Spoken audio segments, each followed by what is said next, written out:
રાજકોટ જિલ્લા યુવક કોંગ્રેસ સમિતિ દ્વારા સફાઈ કામદારોની ભરતી તેમજ રોજિંદા સાફ સફાઈ માટે મામલતદારને આવેદન પાઠવવામાં આવ્યું। સફાઈ કામદારોની ભરતી વધારે કરવાની જરૂર છે અને સીએને વધુ કામગીરી માટે આદેશ કરવાની જરૂર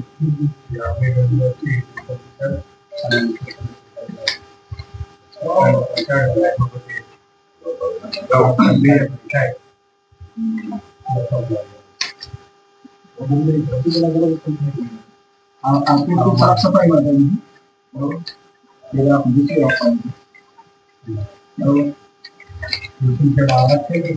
અત્યારે જોઈને તો માફી એટલો ઉપદ્રવ છે કે બાળકોને અને ગોવિંદભાઈ એક ફોટો આ બાજુ લઈ ગયો તો આપતા હોય એવો પછી તમે તારે રજૂઆત કરી ખાસ તમામ બોર્ડ છે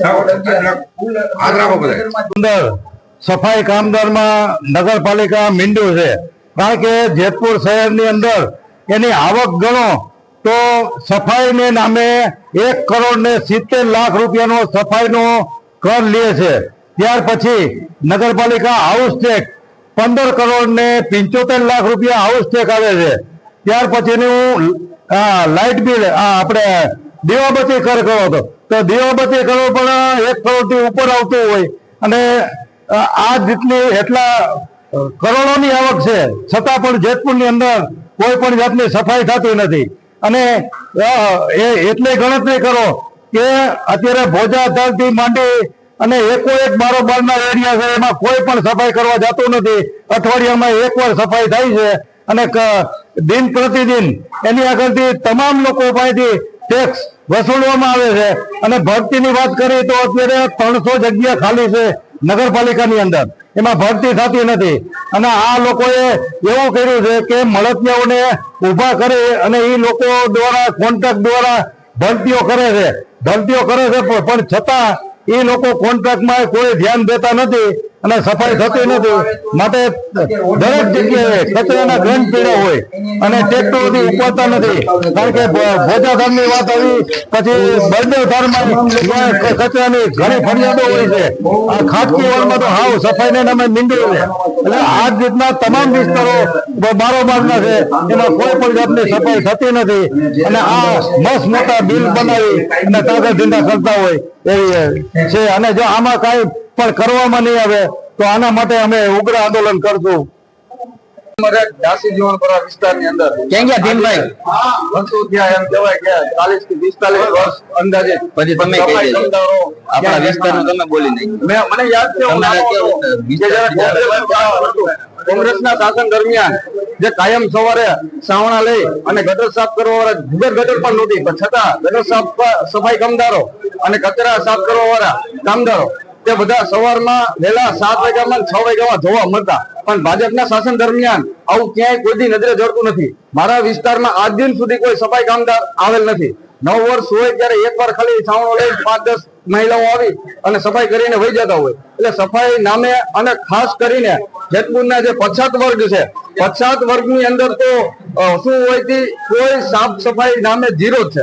અને ભૂગર્ભ ગટરની વાત કરીએ આપણે તો ભૂગર્ભ ગટર કે પછી આપણે ઇલેક્ટ્રિક જે કે સ્ટ્રીટ લાઇટો આવેલી છે, ઇલેક્ટ્રિક સ્ટ્રીટ લાઇટો, ભૂગર્ભ ગટર અને સફાઈ આ એવો વિષય છે કે ગટર છલકાતી હોય તો એના માટે પબ્લિકે, કારણ કે પછાત વર્ગ હોય, ગરીબ વર્ગ હોય, એને રજા રાખી કામમાં અને નગરપાલિકાએ અરજી દેવા જવું તો અંદર જાતા ધક્કા ખાવાનું ક્યારેક ગટર સાફ થતી હોય તો ખરેખર નગરપાલિકાની એવી જવાબદારી બને કે આજે એક રાત્રે તો એની ગાડીનો રાઉન્ડ લાગવો જોઈએ અને પછાત વર્ગ હોય કે કોઈ પણ વર્ગ હોય ત્યાં એને નીકળવું જોઈએ ને એની જાતે જે સમસ્યા હોય, જે ગટર ઉભરાતી હોય એને સાફ કરવાની હોય છે।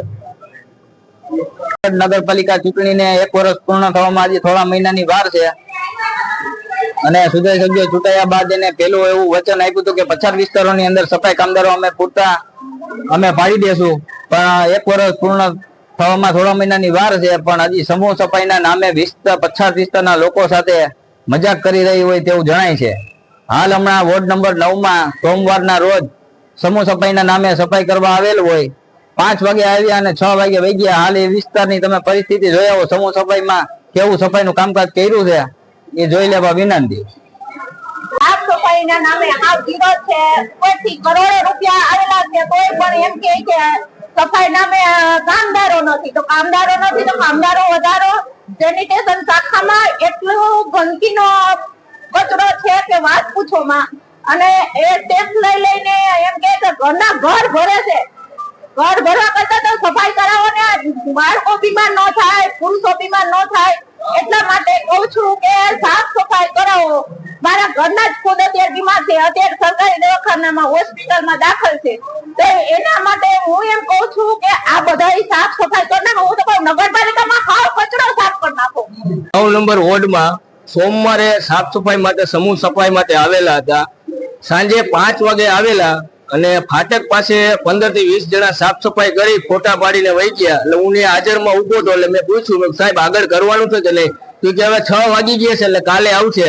આજે બુધવાર થઈ ગયું, હજી લોકો આવ્યા નથી. અમે અમારા કામ ધંધા વગાડીને અમને શોખ નથી તમારો વિરોધ કરવાનો, આવેદન પત્ર દેવાનો અમને જરા પણ શોખ નથી. પણ અમે શું કામ આ કરી છે કે અમારા નાના નાના બાળકો છે, અમે સફાઈ કામદારો ભરી છે, ન ભરતા હોય તો કયો. અને પછાત વર્ગમાં જ કેમ આવું થાય છે? સિટીની અંદર કેમ સાફ સફાઈ કરે છે? પછાત વર્ગમાં આજે 9 મહિના પછી આવેલા છે. એક વર્ષ પૂરું થવા આવશે નગરપાલિકાની ચૂંટાઈ ગયેલા સુધરાઈ સભ્યમાં, હજી લગી કોઈ પણ વ્યક્તિ ડીડીટી છાંટવાય પણ આવેલું નથી. સફાઈ અંગે જેતપુર નવાગઢ શહેરની અંદરમાં જે સાફ સફાઈ થતી નથી, પૂરતી સાફ સફાઈ ન થવાને કારણે અત્યારે ગંદકી કચરો એટલો વધી ગયો છે. અત્યારે માખી મચ્છરનો એટલો ઉપદ્રવ થયો કે લોકોને વધુ પડતા રોગ થાય છે. અત્યારે જોઈએ તો સરકારી દવાખાના તેમજ અન્ય હોસ્પિટલોમાં દર્દીઓની સંખ્યા દિન પ્રતિદિન વધતી જાય છે અને ભયંકર રોગ થવાના એંધાણ બતાવી રહ્યા છે. નિમિત્તે આજરોજ કોંગ્રેસ સમિતિઓ દ્વારા આવેદન પત્ર આપી માંગ કરવામાં આવી છે કે અત્યારે એ ગ્રેડની જેતપુર નવાગઢ નગરપાલિકા છે તો એ ગ્રેડની સુવિધાને બદલે કે સી ગ્રેડની સુવિધા નથી મળતી. જે રોડમાં સાફ સફાઈ કરવી જોઈએ તો સાફ સફાઈ શું કામ નથી થતી? ઓછા કામદારો છે તો એની ભરતી નથી થતા. એટલે અમારી બીજી માંગ પણ એ છે કે સાફ સફાઈ કામદારોની ભરતી કરે અને જે જૂના છે વર્ષોથી કામ કરે છે એને કાયમી કરે એવી માંગ છે. અને જો આ બાબતે કઈ કરવામાં નહીં આવે તો આવનારા સમયમાં ઉગ્ર આંદોલન કરશે.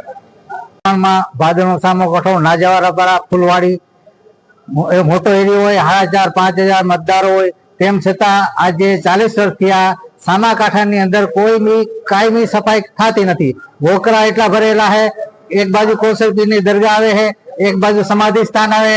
એ વોકરામાં પાણી નથી નીકળતું, એટલો બધો કચરો વળ્યો છે. છેલ્લા 10 વર્ષથી વોકરો સાફ નથી થયો. હમણાં 26મી જાન્યુઆરી જિલ્લા પ્રજાસત્તાક દિન જેતપુરમાં ઉજવવામાં ત્યારે મામલતદાર ઓફિસની બાજુમાં જે વોકરો છે એ આજે 8 વર્ષથી પછી પહેલી વાર સાફ થયો. તે આજ સુધી કોઈ મામલતદાર ઓફિસની કચેરીની બાજુમાં સાફ કરવા નથી આવતા. નગર મામલતદારની કચેરીમાં તો એને પોતાની જવાબદારી આવે મામલતદાર ખુદની, પણ છતાં એનું કઈ કરતા નથી. તો પ્રજાની લોકોની શું હાલત હશે એ આપ લોકો સબ સારી રીતે જાણી શકશો. 5:30 વાગ્યા પછી સાહેબ આવ્યા હતા. 5:30 પછી આવ્યા, 6 વાગે કે અમારા ટ્રેક્ટર ભરાઈ ગયા કાલે આવતું એમ કઈ હોય કે હજી લોકો આવ્યા નથી સાહેબ. 2 દિવસ પહેલા મનોજભાઈ કઈક લાઈવ ને કરેલું તમે જોયેલું હતું. ફૂડમાં એટલો કચરો અને કચરો હોય તો સાહેબ હોસ્પિટલની અંદર કેટલી ભરતી થાય આપતા જ બધા જરા વિચારો. અને 2 દિવસ પહેલા મતાશેરીમાં લાઈવ કે કચરો સફાઈ કર્મચારી નાખી જાય અને ઉપાડવા આવે જ નહીં તો શું કરે પબ્લિક?